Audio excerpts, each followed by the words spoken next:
Good morning everyone, welcome to Eklavya PCS. स्वागत है विद्यार्थियों आप सभी का एकलव्य पीसीएस में। और आज हम पढ़ने जा रहे हैं 3 जुलाई 2020 के टॉप 10 करंट क्वेश्चंस। तो अगर आप हमारे चैनल पर नए हैं तो चैनल को सब्सक्राइब कीजिए और अगर वीडियो अच्छा लगे तो वीडियो को लाइक कीजिए। तो चलिए बिना किसी देरी के बढ़ते हैं यहाँ पर क्वेश्चन नंबर 1। देखें इसको। पहला प्रश्न है, अमेरिका में चीन की हुआवे और किस कंपनी पर बैन लगा दिया गया है। अमेरिका में चीन की हुआवे और किस कंपनी पर बैन लगा दिया गया है। ऑप्शन है वीवो, ओप्पो, ZTE या सैमसंग। सही जवाब है विद्यार्थियों इसका ZTE। तो देखो, अमेरिका में चीन की 2 कंपनियों को पूरी तरह से बैन कर दिया गया है। कौन कौन सी कंपनी है वो? पहली कंपनी है हुआवे और दूसरी कंपनी है विद्यार्थियों ZTE। इन दोनों कंपनीज़ को बैन कर दिया गया है अमेरिका में।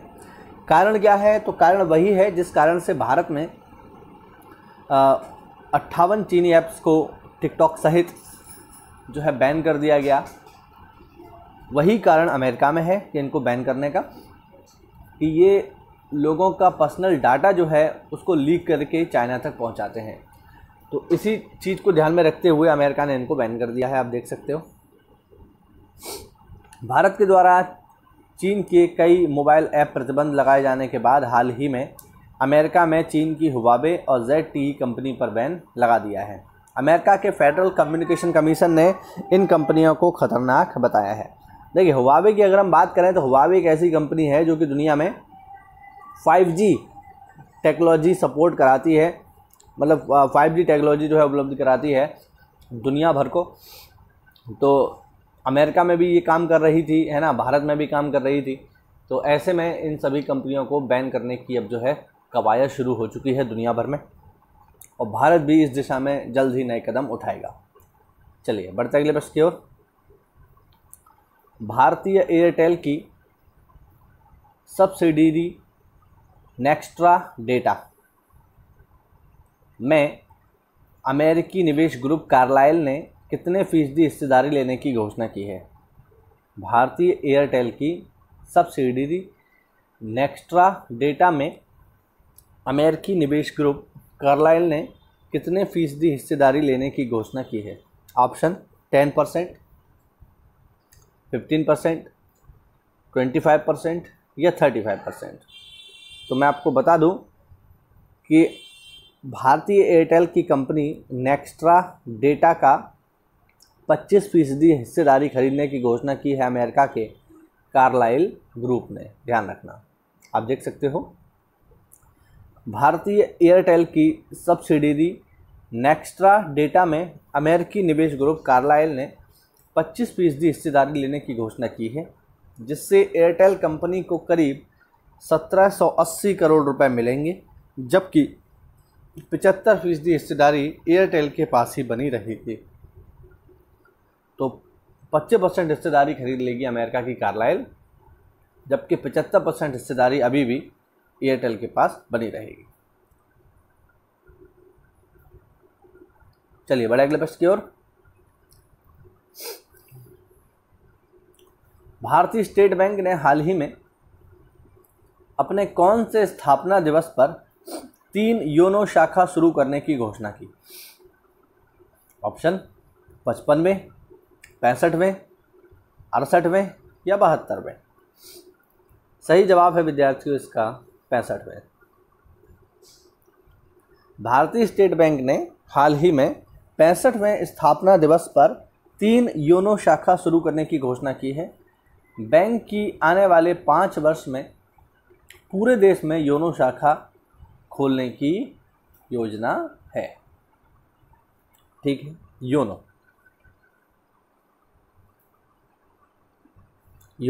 क्या होता है यहां मैं थोड़ा सा बता देता हूं।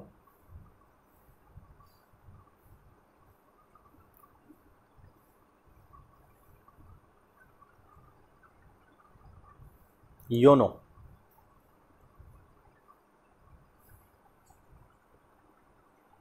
ये है यू ओनली नीड वन। ठीक है, योनो का मतलब है यहाँ पर यू ओनली नीड वन, यानी आपकी बैंकिंग की जितनी भी आवश्यकताएं हैं उसको ये योनो एप्लीकेशन ही पूरा कर देगा। बाकी आपको किसी भी चीज़ की आवश्यकता नहीं होगी बैंक के फील्ड में। तो ये है योनो, ध्यान रखिएगा। चलिए बढ़ते अगले प्रश्न की ओर। भारत में कोरोना की पहली वैक्सीन को हैदराबाद की फार्मा कंपनी भारत बायोटेक ने तैयार किया है।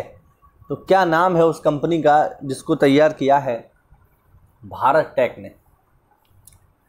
बायोटेक ने, जो कोरोना की पहली वैक्सीन मानी जा रही है? सही जवाब है विद्यार्थियों इसका कोवैक्सीन। ध्यान रखना, आप देख सकते हैं भारत में कोरोना की पहली वैक्सीन कोवैक्सीन को हैदराबाद की फार्मा कंपनी भारत बायोटेक ने तैयार किया है। इस वैक्सीन को ICMR और national institute of virology Pune ने मिलकर बनाया है। वैक्सीन के ह्यूमन ट्रायल के लिए drug controller general of India ने मंजूरी दे दी है। तो ये है ICMR यानी Indian council of medical research और नेशनल इंस्टीट्यूट ऑफ वायरोलॉजी, इन दोनों ने मिलकर के बनाई है कोरोना की पहली वैक्सीन जिसका नाम है कोवैक्सीन। चलिए बढ़े अगले प्रश्न की ओर। यूनेस्को ने हाल ही में अपनी ग्लोबल एजुकेशन मॉनिटरिंग रिपोर्ट का कौन सा संस्करण जारी किया है? ऑप्शन है पहला, दूसरा, तीसरा या चौथा। सही जवाब है विद्यार्थियों इसका चौथा। ध्यान रखना, यूनेस्को, इसका फुल फॉर्म हम जान लेते हैं। United Nation Educational Scientific and Culture Organization, यानी यूनेस्को ने हाल ही में अपनी ग्लोबल एजुकेशन मॉनिटरिंग रिपोर्ट का चौथा संस्करण जारी किया, जिसमें किताबों में महिलाओं को जहां भी शामिल किया गया है वहां पर पारंपरिक और पुरुषों की तुलना में कम प्रभावी दिखाया गया है। ये रिपोर्ट के बारे में थोड़ी सी जानकारी है कि आखिरकार उस रिपोर्ट में क्या दिखाया गया है। तो इस रिपोर्ट में दिखाया गया है कि बुक्स में जहाँ कहीं भी महिलाओं को दर्शाया गया है वहाँ पर उन्हें पारंपरिक दिखाया गया है, मतलब ट्रेडिशनल दिखाया गया है ना, और पुरुषों की तुलना में कम प्रभावी दिखाया गया है, यानी पुरुष ज़्यादा शक्तिशाली बताए गए हैं महिलाओं की तुलना में सामान्य किताबों में। तो ये उसकी रिपोर्ट है, आपको पता होनी चाहिए। चलिए बढ़ते अगले प्रश्न की ओर। भारत के किस राज्य की 29 वर्षीय कृतिका पांडे को कॉमनवेल्थ शॉर्ट स्टोरी प्राइज 2020 से सम्मानित किया गया है? ऑप्शन है केरल, पंजाब, झारखंड या महाराष्ट्र। सही जवाब है विद्यार्थियों इसका झारखंड। भारत के झारखंड राज्य की रांची की 29 वर्षीय कृतिका पांडे को कॉमनवेल्थ शॉर्ट स्टोरीज प्राइज 2020 से सम्मानित किया गया है। देखिए काफ़ी इंपॉर्टेंट प्रश्न है ये, ठीक है, ध्यान रखिएगा, एग्जाम में आपसे पूछ सकता है। कॉमनवेल्थ शॉर्ट स्टोरी प्राइज 2020 से सम्मानित किया गया है। यह पुरस्कार the great Indian T and snacks story के लिए कृतिका पांडे को मिला है। इनकी रचना भी याद रखिएगा, इनकी जो बुक है उसका नाम है the great Indian T and snacks story. इस बुक के लिए, इस कहानी संग्रह के लिए 29 वर्षीय कृतिका पांडे को कॉमनवेल्थ शॉर्ट स्टोरीज प्राइज 2020 मिला है। चलिए बढ़ते अगले प्रश्न की ओर। भारतीय क्रिकेट कंट्रोल बोर्ड की अनुमति के बिना विदेशी लीग में खेलने पर हाल ही में किस खिलाड़ी पर प्रतिबंध लगा दिया गया?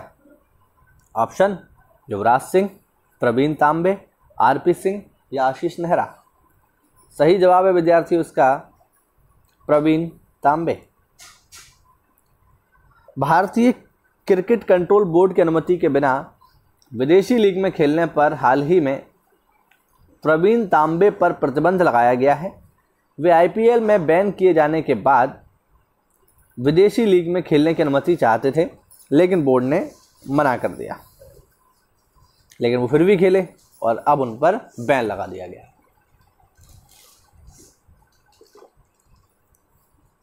चलिए बढ़ते अगले प्रश्न की ओर।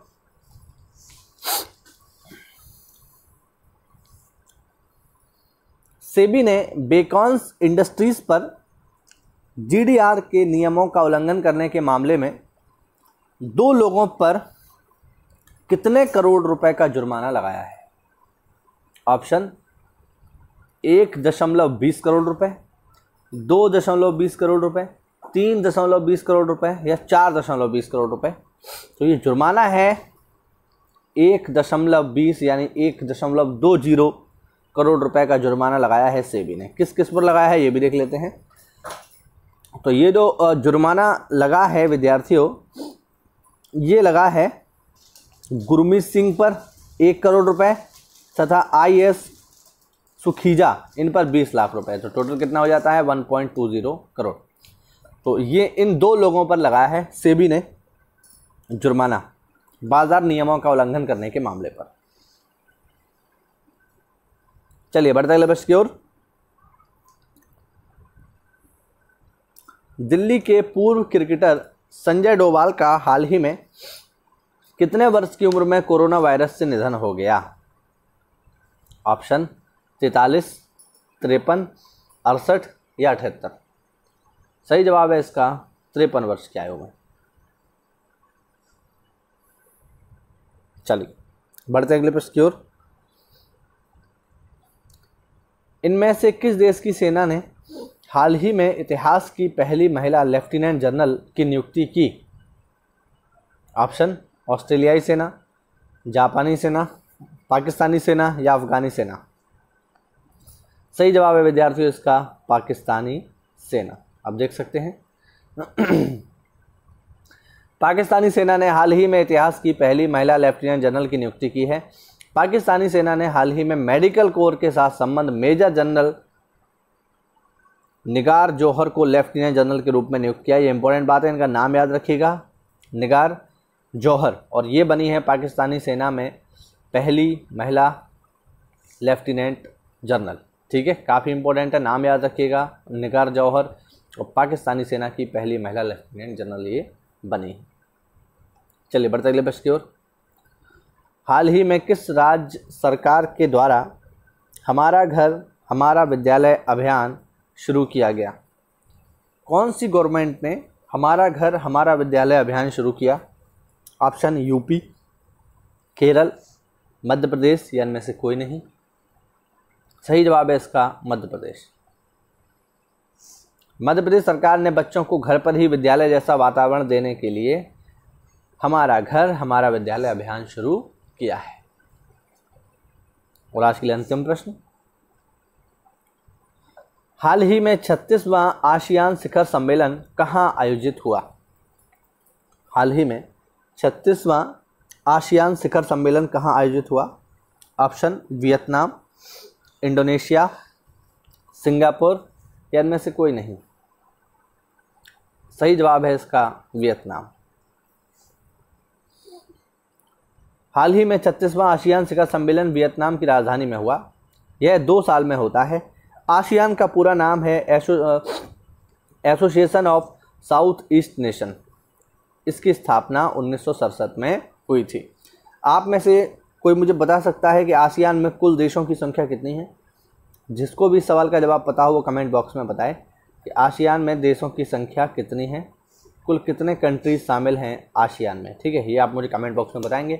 तो ये थे हमारे टॉप 12 करंट क्वेश्चंस जो कि जुड़े हुए थे 3 जुलाई से। उम्मीद करता हूँ वीडियो में आपको कुछ नई जानकारी मिली होगी। तो ऐसा है तो वीडियो को लाइक कीजिए और चैनल को सब्सक्राइब कीजिए। मिलते हैं अगली क्लास में, तब तक के लिए स्टे होम, स्टे सेफ। जय हिंद, जय भारत।